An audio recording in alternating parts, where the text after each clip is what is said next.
Guten Morgens. Welcome to the show, Euros Daily. Gav Mack running solo this morning. Of course, follow us on the socials. And BG, you'll be happy to know that I've put all the socials in the ticker down the bottom there as well. So you'll be able to follow the team. If you keep an eye on that, you'll be able to see why I'm going on that. So, okay, Group D ended yesterday. We saw a whole different England. I'm wearing my Jamaica shirt today because that's what I'm going to do today. The reason why is because Raheem Sterling was on the score sheet yesterday, which is fantastic. Again, he's the only person to score. He's the only person to score for England. England have got 2 clean sheets in the Euros so far, which is crazy as well. Now let's talk about this game. We did a live watch along for this. If you weren't tuned in, England looked like they had no fear yesterday. They had no drama, no shackles on their feet for about 25 minutes, half an hour. But it was a good 25 minutes, half an hour, and it did produce a goal. I really enjoyed watching England on the front foot. And this is the type of England that we all want to see with the idea of keeping clean sheets as well. Because I think Gareth Southgate, he just assumes that we're going to go into games, we're going to panic and we're going to worry and be like, oh, okay, I don't think we're going to win this game, so we need to put as many bodies behind the ball as possible. And yesterday, it weren't the case.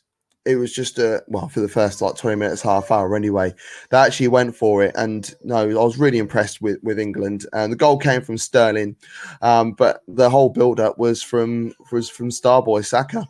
And let's be real, I don't know if you saw my Twitter before the game, but I was like, look, I'm an Arsenal fan. Everyone knows I love Bukayo Saka. I love him. But how can you play Saka, who has no experience, over Jadon Sancho, who is in double figures for goals and assists for the season so far in the Bundesliga? And to be fair, he hasn't really ever put a foot wrong for England either when he's put the jersey on. So I don't understand why he didn't start. But then if you think about it, it is Gareth Southgate. He still wants someone who's relatively defensive. So therefore, Saka can do that job. You see Saka coming home and doing the dirty work. How many times did we see him in the box, in his own box, getting a foot in and trying to make something happen? So no, I was really impressed with that. Really impressed with the squad selection and Jack Grealish doing bits. Another assist for him. He's got more assists than anybody else in an England shirt since he made his debut. What's that tell you, Gareth? Start him every game for the love of Jesus. So yeah, that was England. And then Scotland, on the other hand, apologies. You can hear my daughter in the background. So I apologise for you hearing my kids in the background.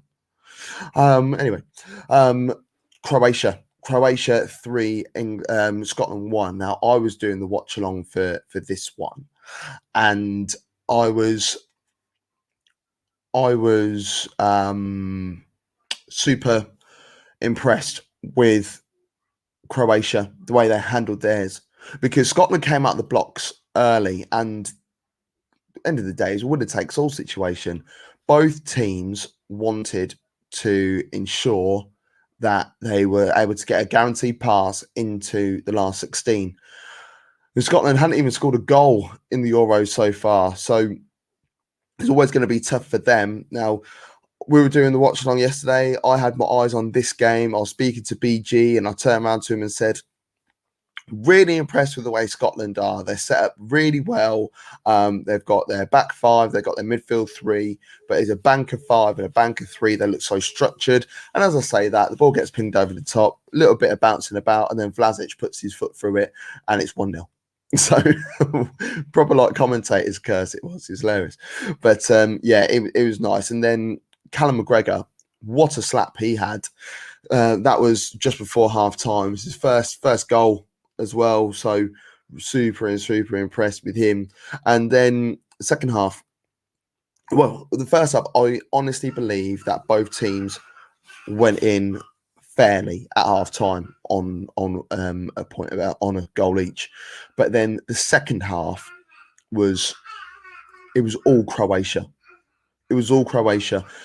I thought that maybe a word might have been had at half time, but it just didn't. I don't think it computed. Wasn't happy with the fact that McTominay played in defence until the 88th minute. That's when he started creeping forward a bit more. One of their most potent opportunities was when he was still playing centre half. And he decided to just do loads of 1-2s and end up in the opposition in the opposition box. But the ball over the top from Che Adams for that was pretty awful. Now, the second goal was a moment of glory. He's hit this so sweetly. It's just Golazzo.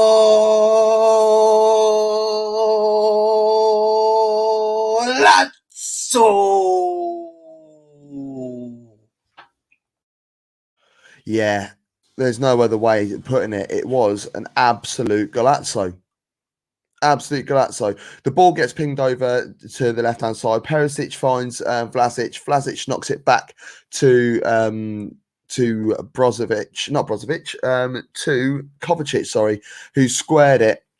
And Modric has hit this with the outside of his right peg first time, and it's curled away from David Marshall. He has no idea what to do or even how to be fully involved in it. He stretches out for it. He had no chance of getting there. That was it. Game done.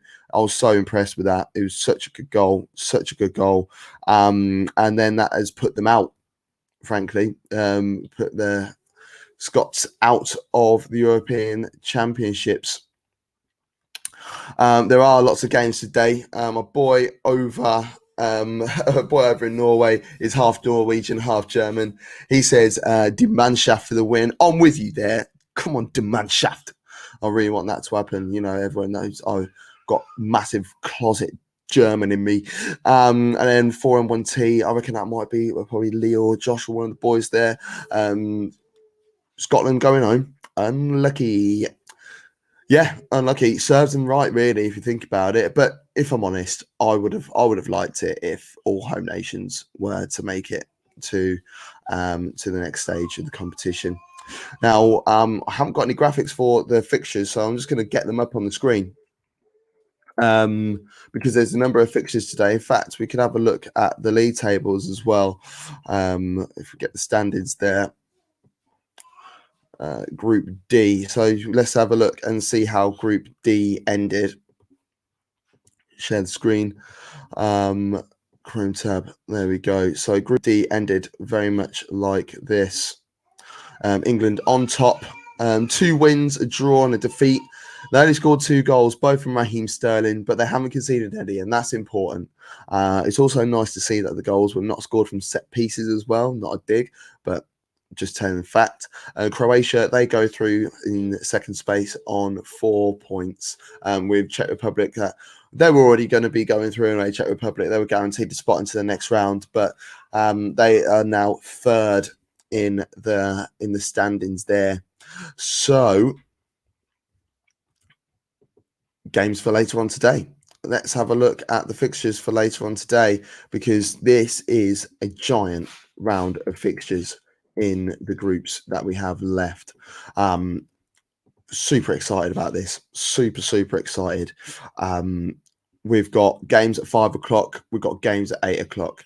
And I love it on double game day. It just makes you feel so warm inside, because it's coming, even though we're getting to the busiest end of the competition, it means that there's less games on.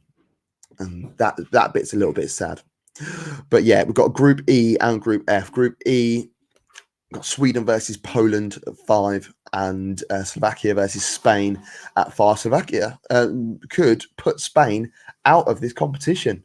And if I'm honest, would anyone be surprised? I don't think they would. And then the big games in the Group of F, or the Group of Death, it is Germany versus Hungary. Hungary made a good account of themselves against France, who incidentally have got Portugal, who once again, they could be heading out of the tournament as well, because as it stands, they are out. So yeah, France could condemn them to defeat and kick them out of the competition at the first stage of trying to defend it, which isn't pretty cool. So yeah, that is pretty much it, really. So yeah, make sure you tune into the rest of the content that we've got. We are doing daily previews of the games coming up, like just towards just towards the beginning of each game, each day on Twitter. The Twitter handles, along with all the other information, is going on the bottom of the screen. And also, if you look over there, you've got our Twitter handles, all our social media handles on there. So please make sure you give us a follow on those bits and bobs. You'll be able to find out all about our upcoming content. We've got the MLS show back this week. That should be on Thursday, one believes. And then on Friday, we also have the wrestling show, which is going to be live, which will be pretty damn cool. And there is a dart show coming up very soon. Just waiting on a special guest to be available for it. But as and when they are, there's a couple of bits coming up, so it should be really exciting. But that is it for the show. Thanks very much for tuning in. Thanks for your comments, questions, queries, etc. And we will see you soon.